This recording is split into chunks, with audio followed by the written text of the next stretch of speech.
ஒரு உப்புச்சப்பில்லாத காரணத்திற்கு திராவிட முன்னேற்ற கழகம் நாங்கள் ஒரு ஆர்ப்பாட்டத்தை அறிவிக்கின்றோம் என்று அறிவித்து அந்த ஆர்ப்பாட்டத்தை இன்னைக்கு பண்ணியிருக்கிறாங்க. உப்புச்சப்பில்லாத ஒரு காரணம். என்ன உப்புச்சப்பில்லாத காரணம் நமக்கு தெரியும். 1970 தமிழ்தாய் வாழ்த்து வந்துச்சு. அதுவும் உண்மையாக இருக்கக்கூடியதுலேருந்து வெட்டி ஒட்டி ஐயா கலைஞர் கருணாநிதி ஐயா அதை கொண்டு வந்தாங்க. அதன் பிறகு 1991 அம்மையார் ஜெயலலிதா அம்மா இருக்கும் பொழுது சட்டப்பேரவையில் தமிழ்தாய் வாழ்த்து ஒலிக்க ஆரம்பித்தது.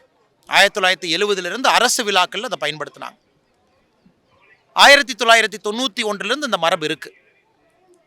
இன்னைக்கு ஆளுநர் ஒரு கருத்தை சொல்லலாம், மாநில அரசு ஒரு கருத்தை சொல்லலாம், அது வேறு. கருத்து பரிமாற்றம் என்பது வேறு. ஏற்றுக்கிறதும் ஏற்றுக்காடும் ஜனநாயக முறையில் அது நமக்குள்ள இருக்கக்கூடிய பரஸ்பரமான ஒரு விஷயம். ஆளுநர் போன ஆண்டு கருத்து சொன்னாங்க, நீங்கள் ஜனநாயக முறைப்படி அதை ஏற்றுக்கலையே, அது வேற. அதற்காக நாங்கள் ஆர்ப்பாட்டம் செய்வோம் என்று இந்த ஆண்டு. போன ஆண்டு ஏன் திமுக ஆர்ப்பாட்டம் பண்ணல? போன ஆண்டு இதே தான் ஆளுநர் சொன்னார். போன ஆண்டு இதே விஷயத்தை தான் வலியுறுத்தினார். தமிழ்தாய் வாழ்த்து முழுமையாக ஒழித்த பிறகு ஆளுநர் அங்கிருந்து வெளியேறினாங்க. அப்படின்னா அவங்க தமிழ்தாய் வாழ்த்துக்கு மரியாதை கொடுத்துருக்கிறாங்க. ஆளுநர் அவர்கள் செய்தி குறிப்பில் தன்னுடைய விளக்கத்தையும் தெரிவித்திருக்கின்றார்கள். தமிழ் மொழியின் மீது, கலாச்சாரத்தின் மீது மிகப்பெரிய ஒரு மரியாதை வைத்திருக்கிறார். எத்தனை ஆளுநர் தமிழ்நாட்டை சாராதவங்க ஒரு தமிழ் மொழியை கற்றுக்கிட்டு பேசுகிறாங்கன்னு சொல்லுங்கண்ணா. குறைந்த ஆளுநர் மட்டும்தான். ஆர்.என். ரவி அவர்களை பொறுத்தவரை பாரதியார் கவிதையிலிருந்து பேசுகிறாங்க.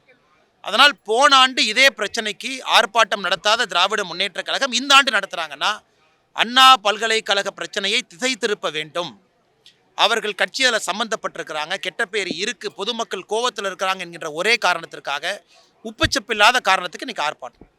காவல்துறை எப்படி அனுமதி கொடுத்தீங்க?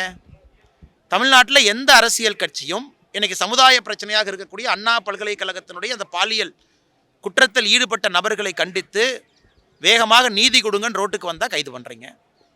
பாரதிய ஜனதா கட்சியினுடைய மகளிர் அணியை கைது பண்ணி ஆட்டுக்கொட்டாய் அடைக்கக்கூடிய ஆட்டுக்கொட்டாயில் அனுப்புறீங்க. அதனால் நீங்கள் கேவலப்படுத்துகின்றோம் என்று சொல்லி காவல்துறை அவர்களை கேவலப்படுத்தி கொண்டிருக்கிறது. நடந்து போனால் கைது. அப்படி இருக்கும் பொழுது எப்படி திமுகவுக்கு அனுமதி கொடுத்தீங்க? அதனால்தான் கம்யூனிஸ்ட் கட்சியினுடைய தோழர்கள் சொன்னதை மறுபடியும் நான் இந்த இடத்துல நினைவுபடுத்த விரும்புகிறேன். தமிழ்நாட்டில் அறிவிக்கப்படாத எமர்ஜென்சி நடந்து கொண்டிருக்கிறது. இது நான் சொல்லி இந்த அரசியல் காரணம் பீங்க. கம்யூனிஸ்ட் கட்சியினுடைய தோழர்கள் சொல்கிறத மறுபடியும் நான் இந்த நேரத்தில் வலியுறுத்துகிறேன். அறிவிக்கப்படாத எமர்ஜென்சி. செகண்ட், ஆளுநரை எதிர்த்து ஆபாசமான போஸ்ட் ஒட்டுறான். தமிழ்நாடு முழுவதும் திமுக காரன் பேர் போட்டே ஒட்டுறான். காவல்துறை என்ன கையை கட்டி கொண்டு வாயை பொத்தி கொண்டு வேடிக்கை பார்த்து கொண்டிருந்தால் இது என்ன இங்கே நியாயம் இருக்கா? நீதி இருக்கா? இங்கே உண்மையாலுமே ஒரு போலீஸ் ஃபோர்ஸ் இருக்கா? சட்டம் எதற்கு இருக்குது? அதனால் இப்போ ஆளுநரை எதிர்த்து ஆபாசமாக போட்டு வச்சுட்டாங்க. நாளைக்கு ஆளுநர் ஒரு கான்ஸ்டியூஷனல் அத்தாரிட்டி. பிஜேபி முதலமைச்சரை எதிர்த்து ஆபாசமாக போஸ்ட் ஓட்டினா அப்போ அவங்களுக்கு ஒரு நியாயம், எங்களுக்கு ஒரு நியாயமா? எங்களுக்கு தான் முதலமைச்சரை பிடிக்கல, எங்களுக்கு தான் முதலமைச்சர் மேலே அந்த போஸ்ட் ஒட்டலான்னு இருக்குது. ஆனால் ஒட்டாமல் இருக்கும். ஏன்? அந்த பதவிக்கு ஒரு மரியாதை இருக்குங்கிற ஒரே காரணத்திற்காக. அப்போ ஆளுநரை எதிர்த்து திமுக கார தைரியமாக ஒட்டுறான், அது தப்பு இல்லையா?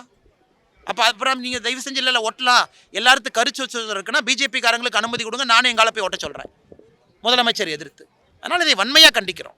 எல்லோருக்கும் என்ன ஒரு நியாயம் இருந்தால், சட்டம் இருந்தால், அது நடுநிலைமையாக இருக்கணும், எல்லாருக்கும் இருக்கணும். அதனால் இன்னைக்கு திமுகவினுடைய போராட்டம் தேவையில்லாத உப்புச்சப்பில்லாத ஒரு போராட்டம். பாதகம் செய்பவரை கண்டால் நாம் பயம் கொள்ளலாகாது பாப்பா, மோதி மிதித்து விடு பாப்பா, அவர் முகத்தில் உமிழ்ந்து விடு பாப்பா.